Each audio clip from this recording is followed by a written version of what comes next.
RCF.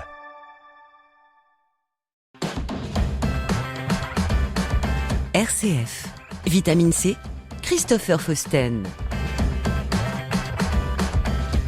Bienvenue dans Vitamine C, le magazine des chrétiens qui se bougent. Dans cet épisode, Joël Jolin, diacre du diocèse de Troyes et ancien enseignant au lycée Saint-Joseph, évoque avec émotion le souvenir du frère Christophe, moine de Tibérine, qu'il a bien connu. À travers son témoignage, il retrace au micro de Jean-François Laville l'année que le moine a passé à Troyes pour se former à la menuiserie, leur amitié fidèle et le choc du drame de 1996.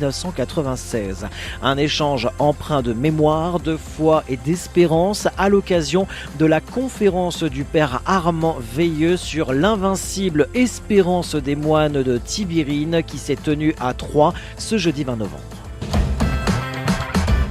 La vie chrétienne dans les paroisses et les mouvements, c'est Vitamine C sur RCF.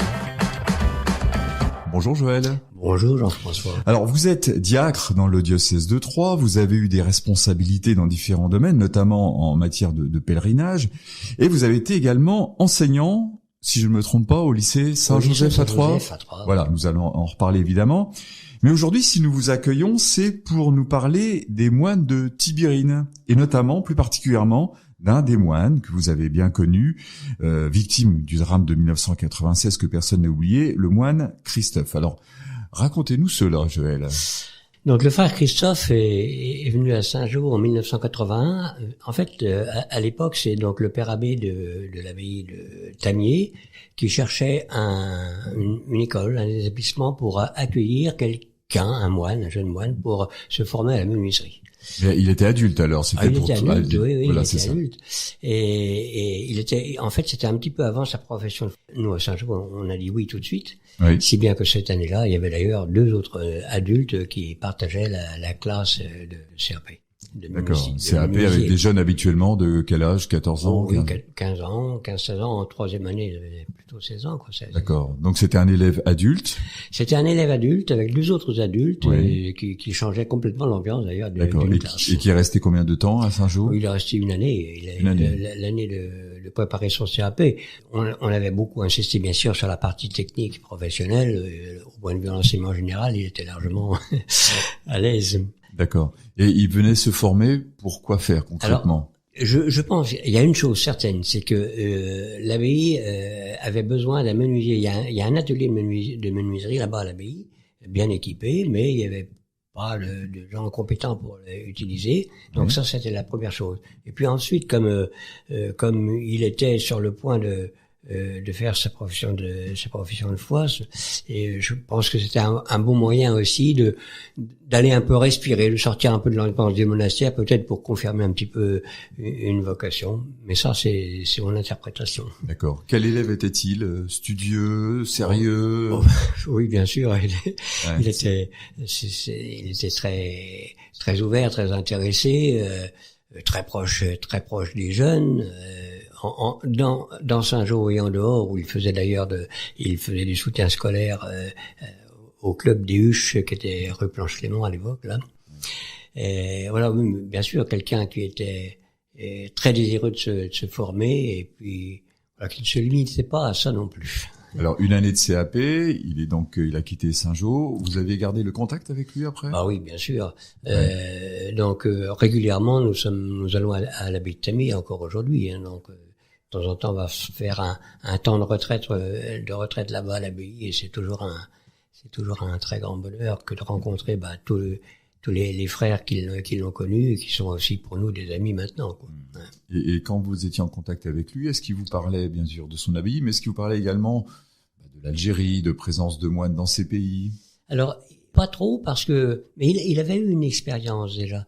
Mais je crois que ça s'était pas trop bien soldé. Il était revenu à l'abbaye, et c'est seulement après qu'il a été question de l'Algérie, à l'époque où il était retourné à Tamier, puis à Notre-Dame-des-Dombes, dans le cadre de rencontres œcuméniques.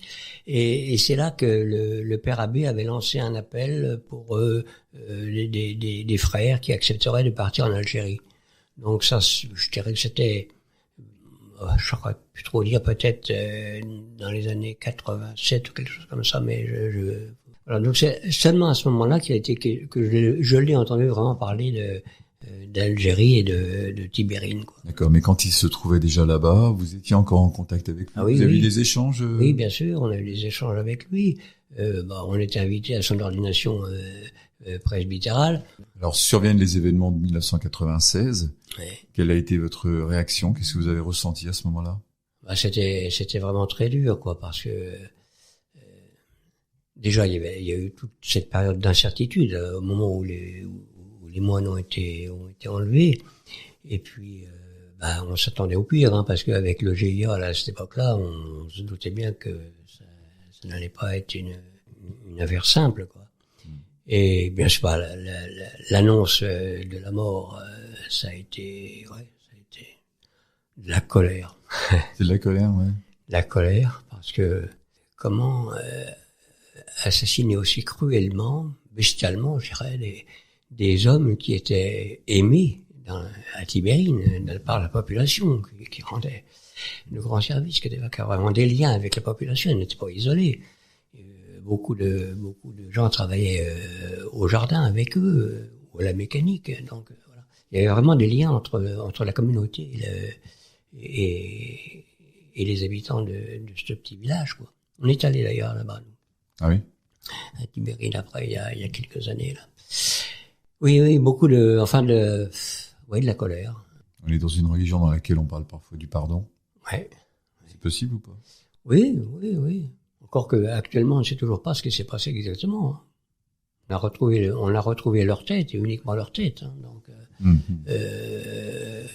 à l'entrée de la petite ville de Médéa. Mais on ne sait toujours pas. Ce qui s'est passé effectivement, hein. Ouais. Alors ce jeudi 20 novembre, il y a une conférence qui est organisée à la salle Val de Lille, à Boulevard Barbus, à Troyes, avec le moine trappiste Armand Veilleux, c'est ça? Oui. Un docteur en liturgie, en théologie. Alors, il vient parler des moines de Tibérine et de ce qu'il nomme l'invincible espérance. Oui. Qu'est-ce que cette notion évoque pour vous? Oui. Bien sûr que l'espérance pour un chrétien, c'est la foi. Oui, c'est la foi profonde des chrétiens.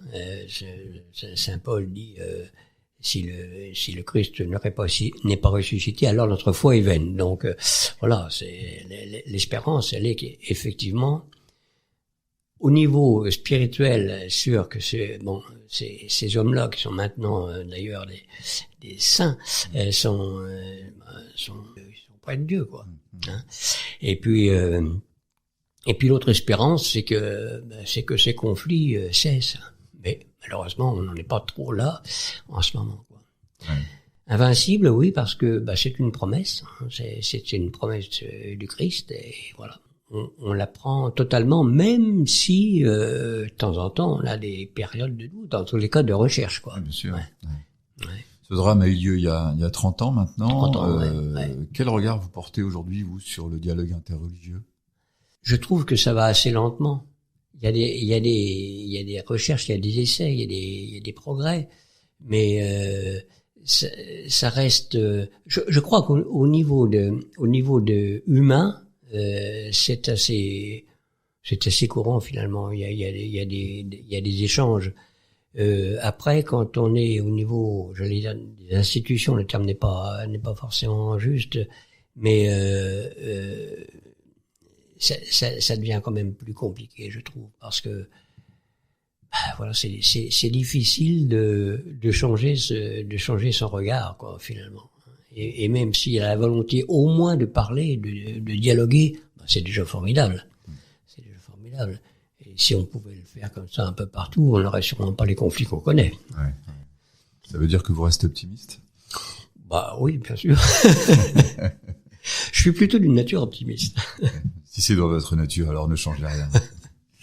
Merci beaucoup, Joël, pour ce témoignage. Merci beaucoup. Merci, Jean-François. Puis à très bientôt. Au revoir. Vitamine C. En ce mardi 18 novembre, au petit matin plongé dans un brouillard givrant, une cinquantaine de gendarmes en tenue de cérémonie se mobilisent à l'intérieur de la basilique Notre-Dame de l'Épine pour vivre la célébration de la Sainte-Geneviève, une tradition que nous présente Thomas Montbabu, directeur de cabinet à la préfecture de la Marne. C'est une tradition annuelle qui existe depuis très très longtemps, que la gendarmerie célèbre la Sainte-Geneviève, ce qui permet en fait c'est la fête de la gendarmerie. Donc tous les gendarmes du pays célèbrent cette fête, se réunissent dans toutes les compagnies, dans tous les groupements. Et donc aujourd'hui, on est réunis à l'Épine pour la cérémonie départementale. C'est organisé par le groupement, la compagnie de Châlons-en-Champagne. Ça se tourne tous les ans de compagnie à compagnie. L'an dernier, c'était la compagnie d'Épernay, donc c'était à Hauvillers que ça avait été organisé. Et cette année, c'est donc la compagnie de Châlons qui organise, sachant que chaque compagnie aura quand même sa Sainte-Geneviève qui sera organisée. Gendarmes d'active, réservistes, retraités, mais aussi familles et amis de l'institution, tous se sont rassemblés pour une messe célébrée par Monseigneur Franck Javary, évêque de Châlons. C'est une magnifique figure qui encore aujourd'hui peut vraiment inspirer cette mission difficile, noble, essentielle que les forces de gendarmerie exercent sur notre département, dans notre pays. Alors que cette fête patronale, je l'espère, soit d'abord évidemment pour chacun et chacune d'entre vous un temps d'amitié, un temps de fraternité, et puis je l'espère aussi à travers cette célébration, un temps de respiration, un temps de ressourcement, et puis un temps peut-être aussi pour demander à Sainte-Geneviève de vous aider à mener à bien, jour après jour, cette belle mission. En 1962, un décret du pape Jean XXIII érige officiellement Sainte-Geneviève en patronne de la gendarmerie. Plus de 60 ans plus tard, cette tradition demeure solidement ancrée dans la Marne. Chaque mi-novembre, des messes en son honneur réunissent la communauté militaire, rappelant l'importance de cet héritage que les quelques 600 gendarmes du département continuent de faire vivre. Et avant de terminer ce magazine hebdomadaire, dimanche dernier, près de 150 personnes se sont réunies pour la messe de réouverture de l'église de Saint-Amand-sur-Fion dans l'espace missionnaire du Perthois.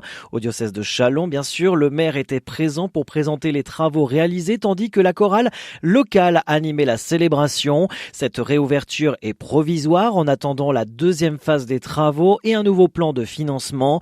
Une grande joie pour les paroissiens et le père Thibaut-Marie Ruel qui a souligner le travail important mené par l'association des Amis de l'Église et les nombreux bénévoles, notamment pour le nettoyage avant la réouverture. C'est ainsi que nous clôturons ce magazine Vitamine C. Merci de nous avoir suivis, de votre fidélité. Une émission à retrouver sur rcf.fr et les différentes plateformes de podcast. On se retrouve la semaine prochaine, même jour, même heure, pour un nouvel épisode de Vitamine C près de chez vous. Vitamine C, RCF.